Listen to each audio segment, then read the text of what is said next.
Welcome to Jesus Changes Everything, a daily podcast dedicated to providing a fresh look at the ancient and glorious truth that Jesus not only reigns, but is busy about the business of bringing all things under subjection, that celebrates the wonder and the glory that he has been given all authority in heaven and on earth.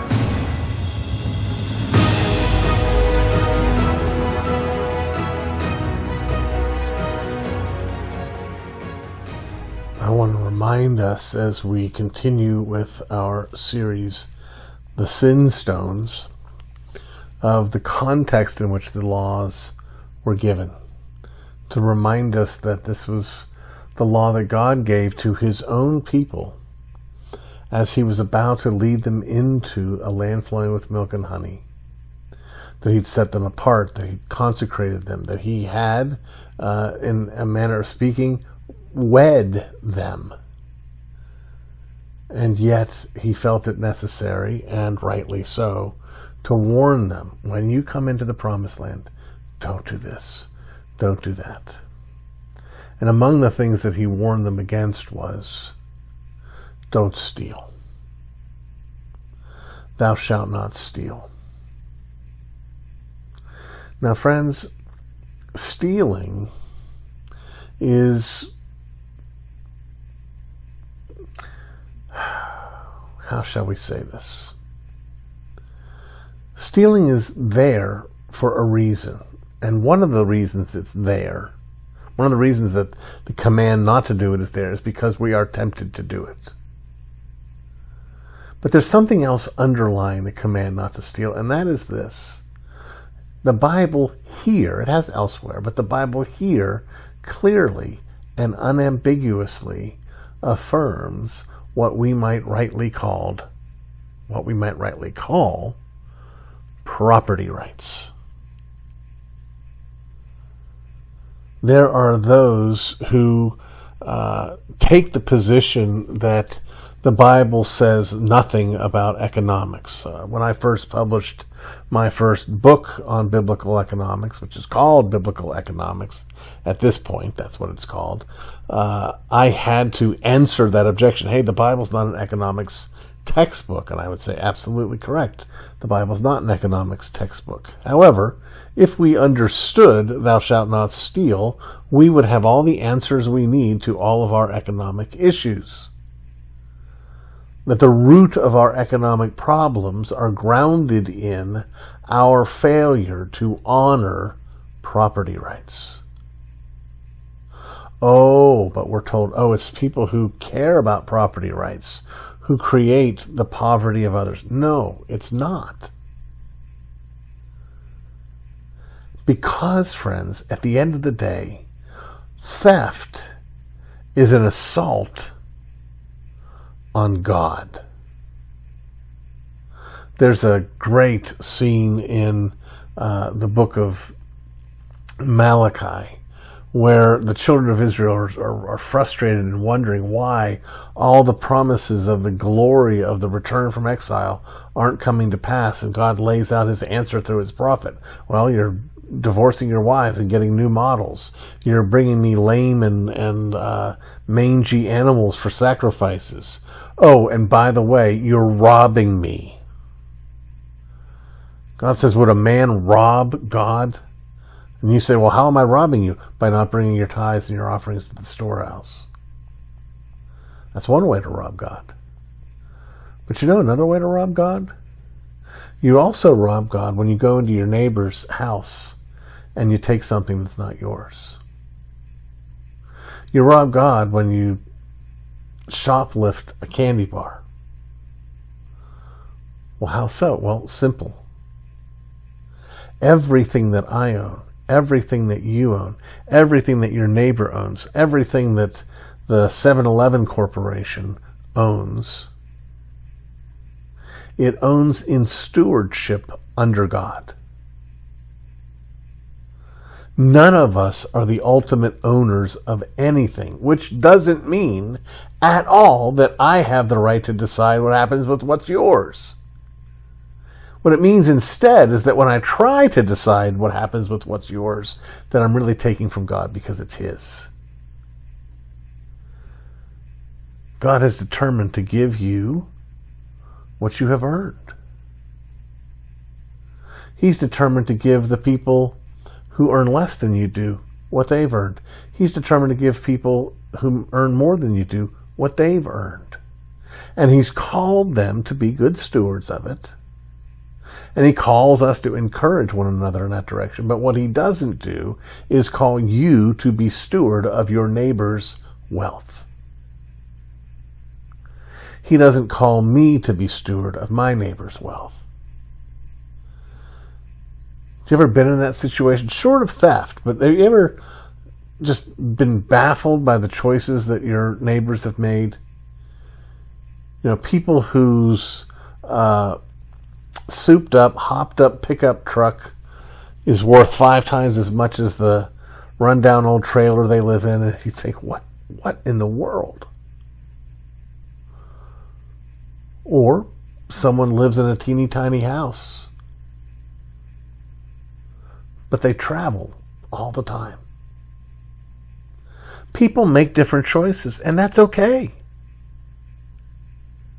Because we answer to God, not to each other.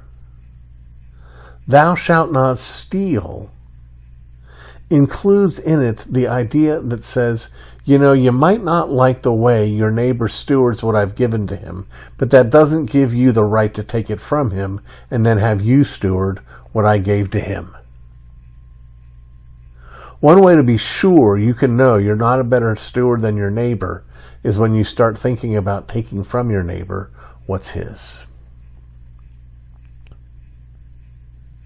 So, point number 1 and lesson number 1 of commandment number 8 is we are called to honor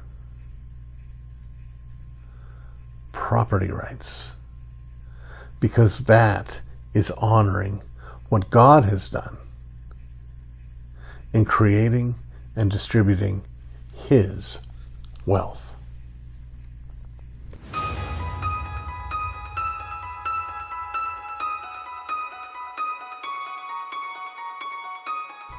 Not too long ago, I published at rcsproulJR.com a blog piece that wherein I made a list based on the marketing of the company that will tell you your genetic background, my 23 or something like that. The 23 writers who have had the deepest influence on me. As if you were to cut open my brain and look for the inky fingerprints, these would be the 23 men whose fingerprints would be all over the place. Included on that list was the historian Paul Johnson. And Paul Johnson is no longer with us. He was a historian, a college professor, and he's written a number of books that I have benefited from greatly. In fact, that was sort of one of the rules that I made in coming up with the list. It couldn't be someone who's written or who I've read only one of their books.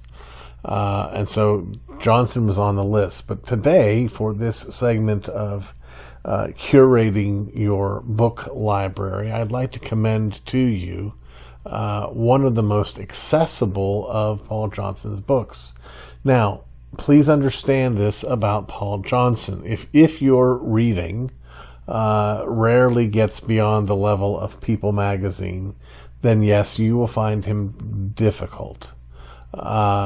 If you are a regular reader of books, non-fiction books, then you will have no trouble reading Paul Johnson. If you want to see where you stand, let me encourage you to start with the book I'd like to speak to today, because it is the most accessible of his books and relatively brief.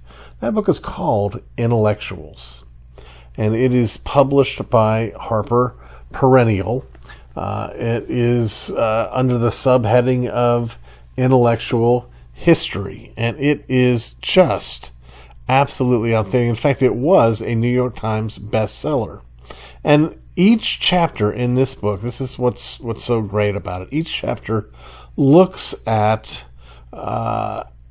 some of the most powerful and influential intellectuals in Western history.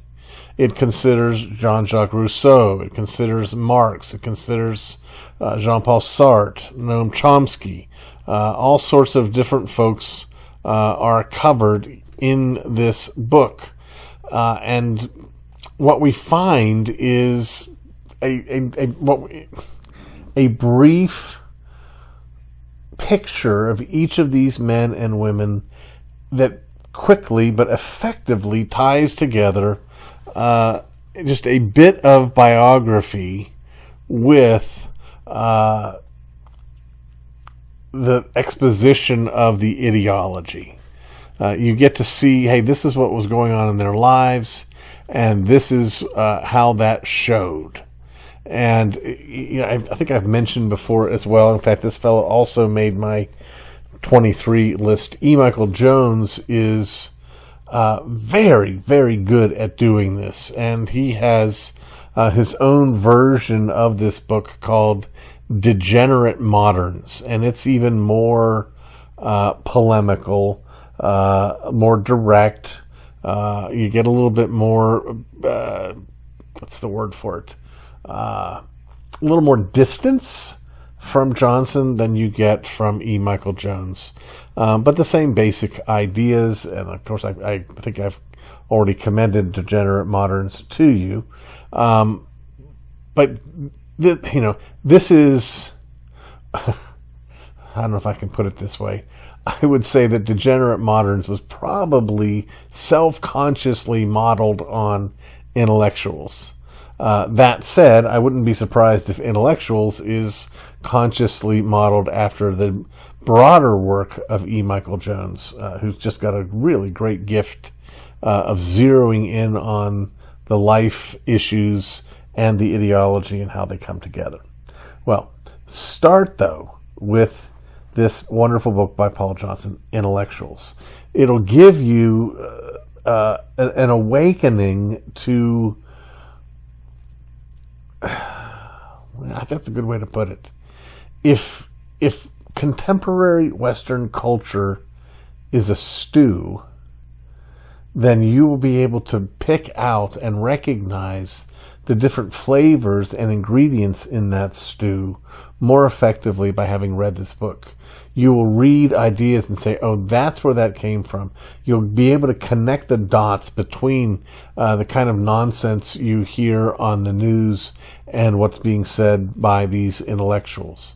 You will see the trajectories that we're on. It'll give you a bird's eye macro picture of the decline of Western civilization. In fact, hopefully it'll help push back. Malcolm Forbes, the publisher of Forbes magazine, said in his review, here's a book that should have a cleansing influence on Western literature and culture for years to come. The New York Times Book Review says Mr. Johnson revels in all the wicked things these great thinkers have done, and the revealing parts of the book are great fun to read. So, again, check it out. Intellectuals by Paul Johnson. And I hope, one, again, as always, that you'll let me know that you have read it, if you have already read it, if you found it beneficial. But I hope also that if you do sort of introduce yourself to Paul Johnson this way, that you'll keep going down that road. I would encourage, after Intellectuals, a good read through The Birth of the Modern, followed by Modern Times. That's the R.C. Sproul Jr. Paul Johnson curriculum.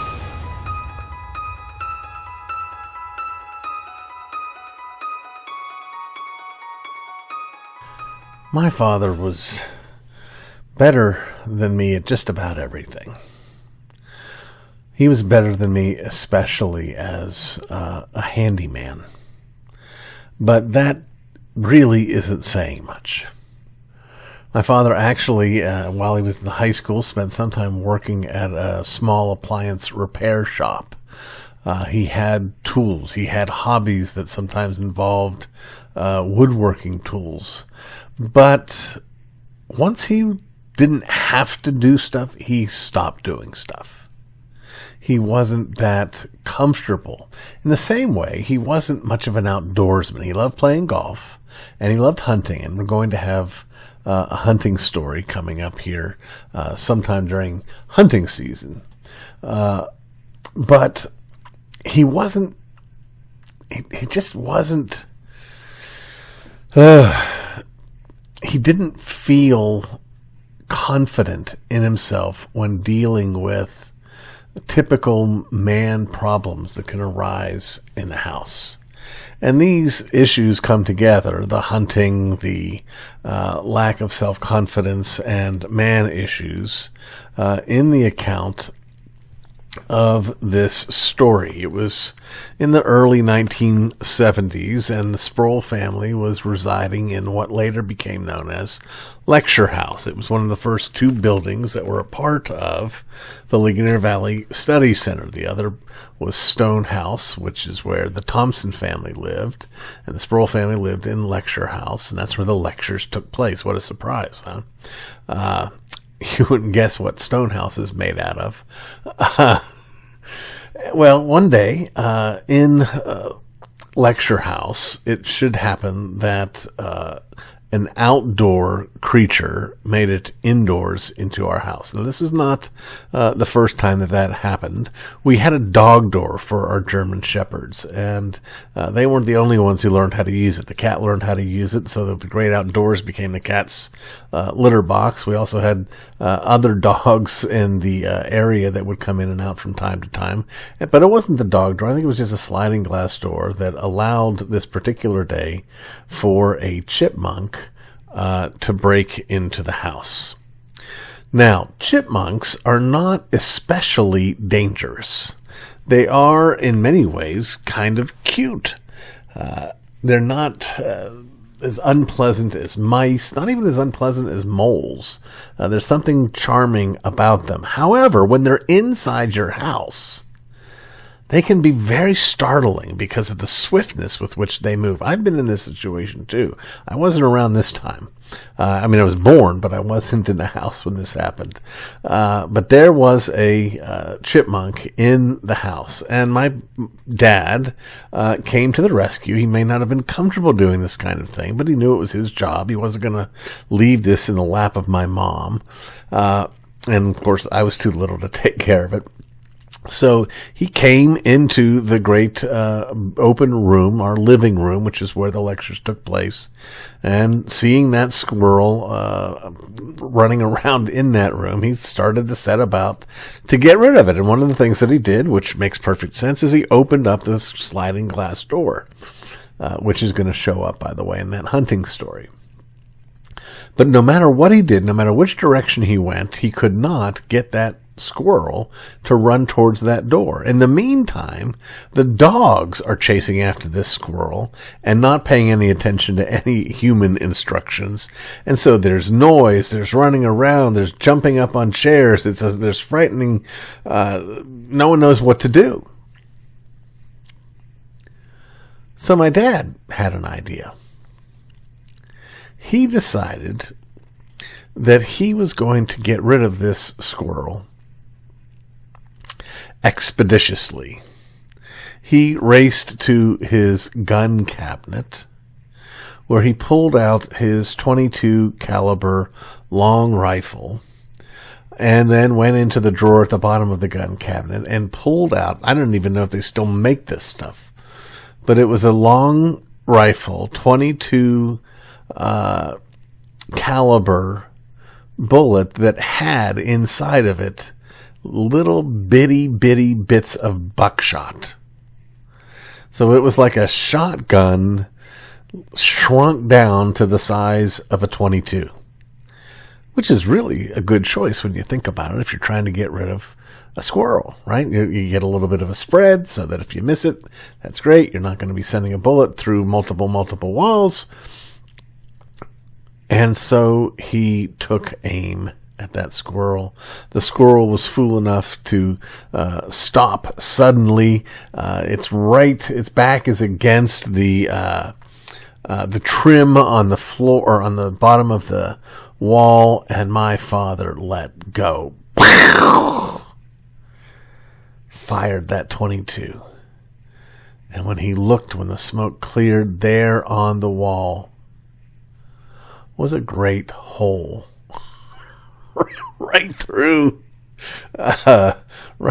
the trim, and then through the drywall, right into the in-betweens of the walls. It did not come out the other side, but neither did it hit the squirrel. But happily, the squirrel had had enough and ran and went outside and was never heard from again. So, when you think about R.C. Sproul, you can think about the brilliant mind. You can think about the great preaching skills. You can think about his comfort and ease with a pen. But don't forget that time when R.C., is probably, 30, 35 years old, fired a .22 rifle with some kind of tiny little shotgun shot in the house and blew a hole in the wall. You've been listening to the Jesus Changes Everything podcast, a production of Dunamis Fellowship, the teaching outreach of Dr. R.C. Sproul Jr. If you've enjoyed this podcast, we encourage you to subscribe, which you can do at all the usual outlets, to tell your friends, and to spread the word. To learn more about the work of Dunamis Fellowship, please visit rcsproulJR.com and join us next time on Jesus Changes Everything.